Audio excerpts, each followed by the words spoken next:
جی مورې بس درځم جی سینیټایزر شته دی او ماسک هم. مور پلار څومره لوی نعمت دی کنه، د هغوی له وجې یو تسلي وي چې څوک خو شته چې هر وخت ورسره ستاسو فکر وي، خو څه ذمهداري په موږ هم راځي. ښه یاره احتیاط ضروری دی.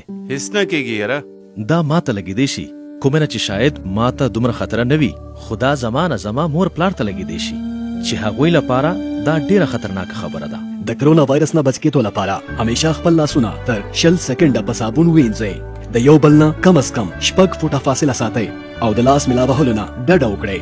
د ټوخي یا ترنجي په وخت خپل څنګل خپلې خولې نه ونیسئ یا خوله په ټیشو پټه کړئ او بیا دغه ټیشو سمدستي کچرې ډبې کې واچوئ او په صابون لاس ووینځئ. خپل حق ادا کړئ، خپل مور پلار او خاندان د کرونا وایرس نه بچ کړئ. دا عوام خیرخوا حکومت خیبر پختونخوا